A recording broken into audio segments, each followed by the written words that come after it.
All righty. So we are interviewing today who has become a good friend of mine, a wonderful practitioner. Aaron Gannon is a breath facilitator. He does amazing work with breath work and analysis. We're really going to dig in on that today, and a Qigong instructor. And he leads classes live here in the San Diego area, and recently has really been growing his practice online. So I'm really happy to have Aaron here today because he's got such a brilliant perspective on cultivating qi and how that can support us throughout our lives, and in actually several different modalities beyond just the two that we've already mentioned. So Aaron, I'm so glad you're here today. Thanks for making some time. It's great to be here, Susie. I love what you're doing, and I love all of the wisdom that you've shared and your presence in class. So it's wonderful to spend time with you. And it's amazing how it's something as simple as the breath can bring so much life and vitality and transformation. In my life, it has, and in my Qigong students' lives, just through becoming conscious of the breath. We can start to become conscious of beautiful subtleties and break through a lot of the densities of, physical health issues that we don't need to have. We just have an open breath. Yes, and I think as I still consider myself very young, if you will, in my meditation practice, but even at that state, being aware of the breath and cultivating the breath is just such a strong foundation for bringing me back when my brain starts to wander. So it starts out at that very basic level, and obviously you can take that so much further and deeper with the work. Yeah, my stepdad cannot believe that I'm being paid to, or that people are taking their time out of their day to learn how to breathe. But the thing is, we're sitting. I'm sitting right now. We sit so much to share information.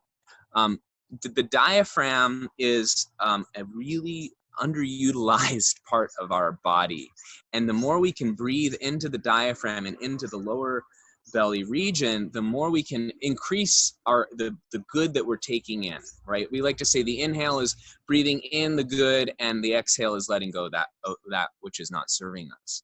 But what I've noticed for me in my practice and for my students is that the more that we can open the breath, the more we can clear the densities that allow us to get to optimal heart rate variability. So heart rate variability is a term, it's usually called HRV, but heart rate variability is a huge indicator of your health.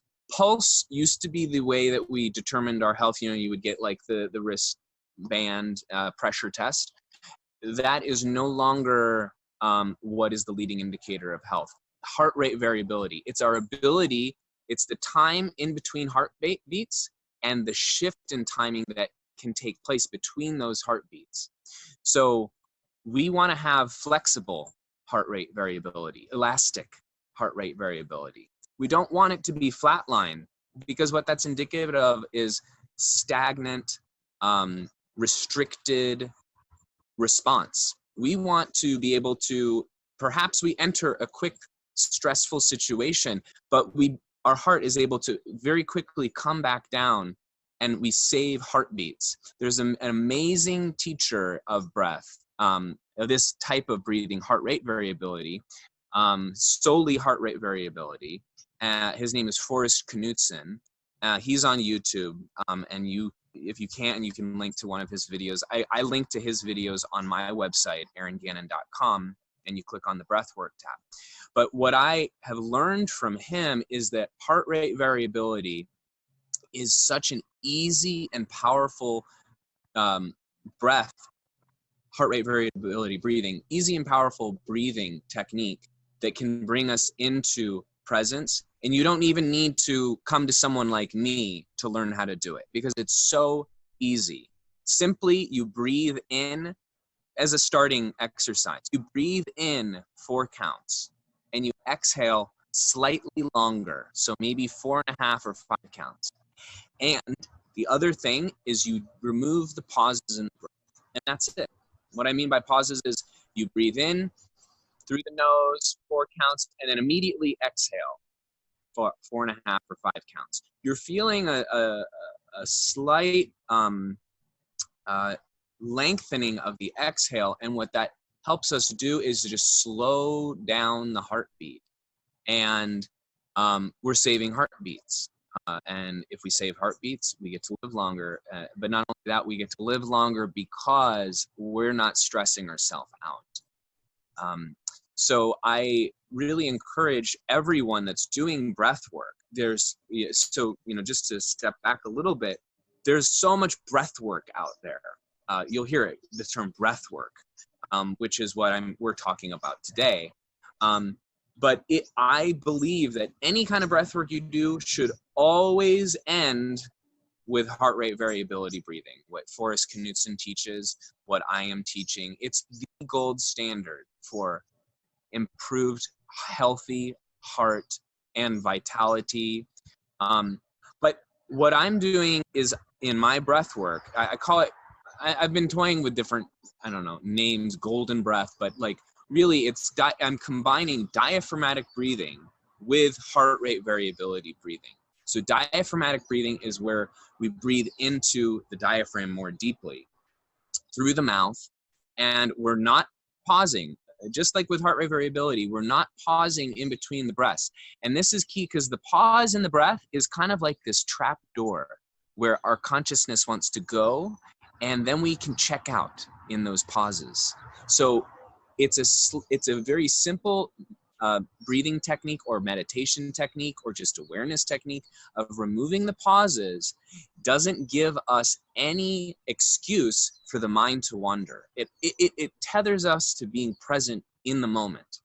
And so we honor that no pause in the diaphragmatic breathing, but as you've experienced in the diaphragmatic breath work that you've done with me, this is an intense form of breathing.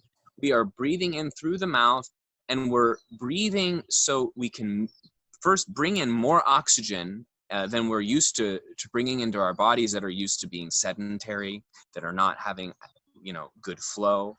But then what we're also doing is it's giving us a chance to move the prana or the energy or the chi or the oxygen. There's many different names for it. So that some of the densities that get stuck in our body that are preventing us from having an open breath can be cleared. Okay, so that's why I think combining diaphragmatic breathing, which helps us, if we don't process, the death of a loved one, for instance, right? That's intense emotion, right? And if we don't clear the emotion, it tends to manifest in the body. It tends to manifest in the physical body. People, hip issues are a huge place where we're always working through in Qigong warm-ups, because they carry a lot of stuck emotion. So the transforming effects of diaphragmatic breathing will help create basically a blank slate and a very vital and aware slate, so that you can then enter heart rate variability breathing, which is super simple, does not require supervision. You can watch it on a YouTube video. I'm going to give you a YouTube video meditation link that you can share with your viewers of Forrest sharing it. There's different time signatures for HRV breathing. You can try breathing in 6 counts in and 6 counts out, slightly longer, or 5 counts in and 5 counts out.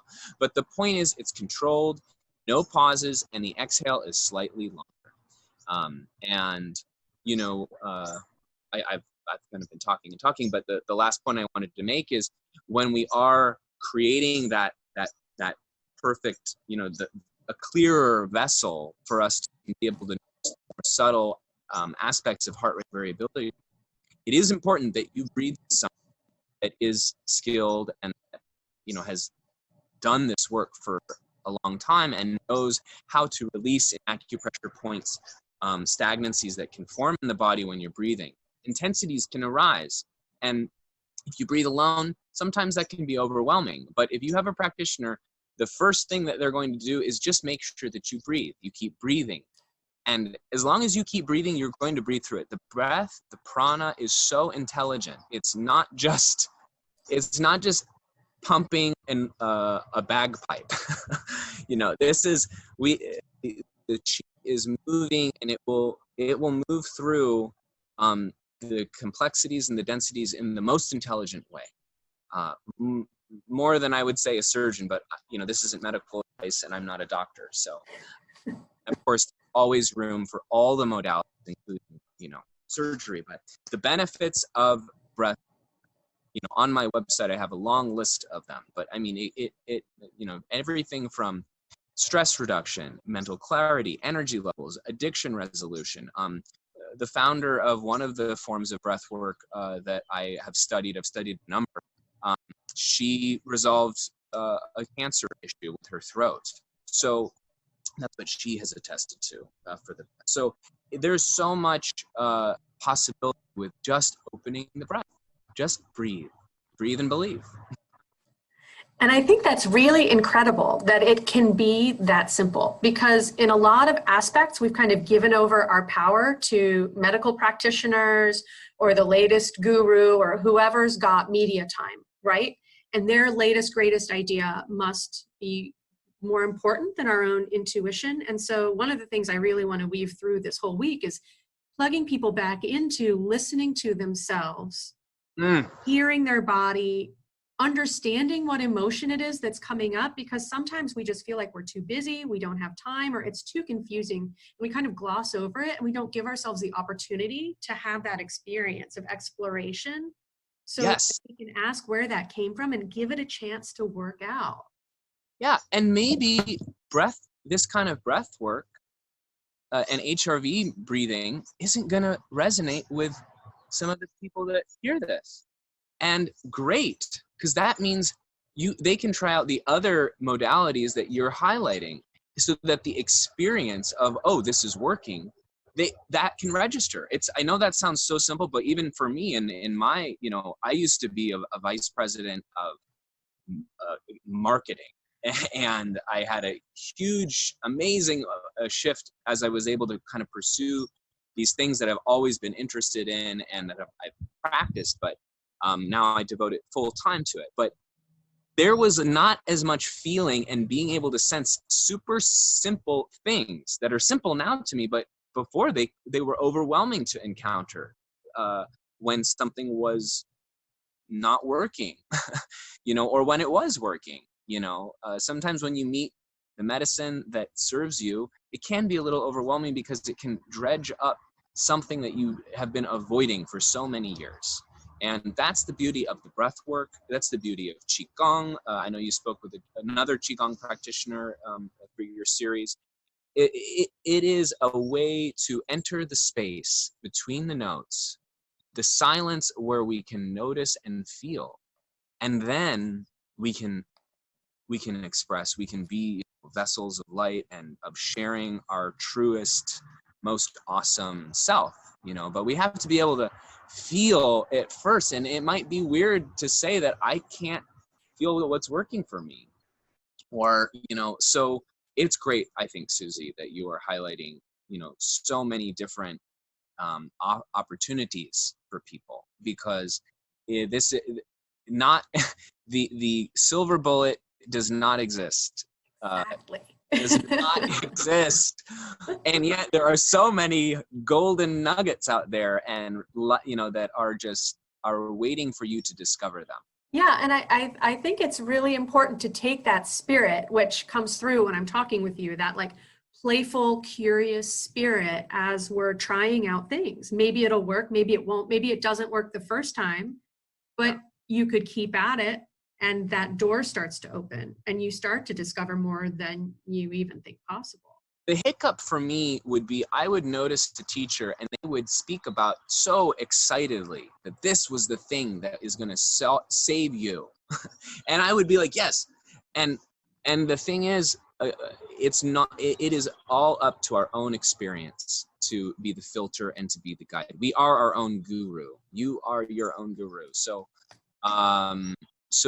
definitely, it's a wonderful journey that all of your clients are undertaking, that they're about to undertake with you. And yeah, just feeling is really is special. And you know, I remember one of the first time I ever did breath work. It was such an amazing experience. It was super powerful. It was, you know, there was some emotion that came up. I felt balls of chi in my hand. I mean, and this isn't for everyone. Everyone has a different experience, but I was able to tune into my emotions, tune into my etheric body, that's the body that we're working with in Qigong, where we're feeling the life force energy. But it was something that was real. You know, it was not like something I read about in a book where I'm watching the angle of the hand of the Qigong practitioner. And it's like, no, they're just moving because they're feeling. They're just, they're maybe a tear is coming up, or maybe joy is coming up because they're feeling in the breath. And these experiences come through in the breath so effortlessly. There is no need to talk about it. That's the other thing. There's another teacher, and actually a practitioner of many, many years of breath. She's trained the best around the world. Has said that many times psychologists who experience the breath will say, wow, I was able to get 2 years of therapy done in 1 or 2 sessions, because you don't need to think about your experience of what is coming through. It just comes through. There's no intellectualizing it. And so there's a huge opportunity for doing deep work. And also just, you know, athletes use breath work. Athletes need more energy. You know, athletes need vitality and sustainability in their physical practices. So there is so much curative potential for diaphragmatic breathing. But, you know, aside from that, which is how people would be working with me in a one-on-one way, via webcam or via in person when this quarantine shifts, well, I'm sure it will. The heart rate variability breathing, anyone can do this. I mean, go, you know, read about what is heart rate variability. I'm sure I've heard you talk about heart rate variability anyway in one of your talks in Salon Beach. You touched on it briefly, but yeah, it's just such an accessible tool. And the other thing is, it may seem too simple, but just, you know, I trusted that it was the right thing. Forrest, who is a really gifted practitioner, he actually was a monk for like many, many years. But the foundation of his meditation happened to be something that is now called heart rate variability. You know, every group is calling things different things. And right now we're tuned into science, and heart rate variability is the science of a healthy heart and healthy life. Yeah, and I think it's really exciting right now as science is catching up with some of these really profound philosophical traditions, right? And the HeartMath Institute is one that's been doing a lot of research to really demonstrate the efficacy of heart rate variability and the power of it, and synchrony, I believe it's called. I'm going to lose the word now because I'm talking off the cuff, but it's so fascinating. So, you know, if you want to geek out on the science, you can look at the HeartMath Institute to validate what heart rate variability, what Forrest discovered just through a long and dedicated practice. Exactly. So I think that's really exciting. It's very exciting. And again, like all the heart rate variability, it's just a lens to get people over the hurdle of skepticism, or you know, to also to believe in the truth of what, you know, is true for them. But what I have found is that aside from what anyone else says, it's the experience of it, and so you will feel the effects over, you know, a relatively short period of time. You know, some work that we have to do to kind of break through the density or the stagnancy, you know, like that we've kind of allowed ourselves to be in, just because, you know, life gets stressful, work is busy, families are more stressful than work. sometimes. So it's really helpful to be patient in the beginning, to explore, and thank you again, Susie, for creating these channel for people to become aware of so many accessible self-healing modalities and work. Yeah, thank you. And I want to make sure to mention to anybody who's interested that it's possible to work with Aaron, even to book a short session that could give you some really profound insights. So Aaron, could you tell us a little bit about it? It's a free 20-minute breath analysis and mini session that I do via webcam. And from there, I would say like 40% of people who have experienced that, they actually go on to do a session with and do multiple sessions with me, which are paid. But I encourage everyone that's watching this, they can email me, Aaron Gannon at gmail.com, AARON, GANNON at gmail.com, and just say a free 20-minute session in your subject line, and we'll book a time. It normally actually takes a little bit longer. It's like 30 minutes. But I'm happy to share it. I think all of us have time right now, and we're realizing what a joy it is actually to share. So please take advantage of that right now. I am offering that. I've been very busy doing that. And the one other thing I wanted to say is that another way to experience the breath work is through a new platform that I'm co-founding with a group of wonderful mindfulness exercise instructors from around the world. Yogi, qigong, breath work, sound, meditation. They're coming to one Zoom channel. It's called earthskyschedule.com, earthskyschedule.com, and people can enter the Zoom room, and then at the end of the class, they just donate directly to the instructor.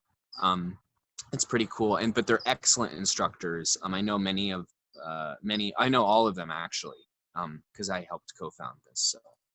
And I think this is another kind of innovation that's come about in the last 6 weeks that I hope will stick around. I mean, there's a beauty in community.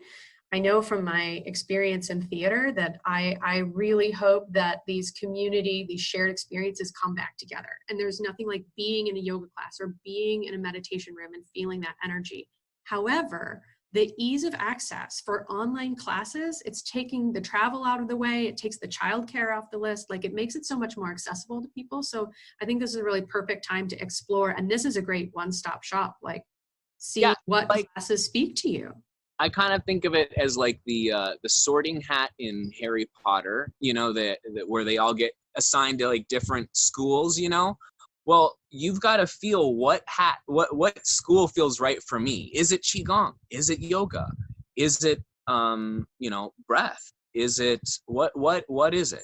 And so, whether it's on Earth Sky Schedule or it's actually what you're offering, Susie, or it is the best time to explore and just find what resonates. And then, when things get back to normal, you can dedicate more in-person time, which I think is just essential. I was actually averse to actually sharing qigong online and sharing breathwork, but it is amazing how much vitality and energy and connection we feel even right now. I feel it with you here in the middle of my backyard. It is wonderful to see that being human is still coming through in a context like this. But I want to go back to being human in the flesh and blood under a tree, and like we like to do in our park where we practice qigong, Susie. Yes, and I hope that is sooner than later. However, that looks a little bit different. We'll keep our healthy distance and get back together in person. But I do agree, this is such a great time to explore and make a little extra time for self. Some people are kind of like blurring the lines and losing even that, what they had before. So carve out that time for self and start these practices so that they can carry them back into the regular life once we get the green light on that. Amen. Great. Awesome. Well, thank you, Aaron. I'm going to share all these links in the description. So that'll all be available to people, to your Zoom room, to your free sessions, and information about your live classes. So lots of great things to explore. And that free heart rate variability video. forest. Yes. That is heart rate variability, breathing meditation is, I would say, before any of my stuff, just check out that. And then they can watch it at their own time and Yeah. yeah, explore his channel on YouTube and more of what he has to share too. But I'm so grateful you shared your light and your spirit today. Thank you, Aaron, for being a part of the reset. It's great to be a part of the reset with you and all of your community. Have a Thank wonderful you. day. Thanks, Aaron. You too.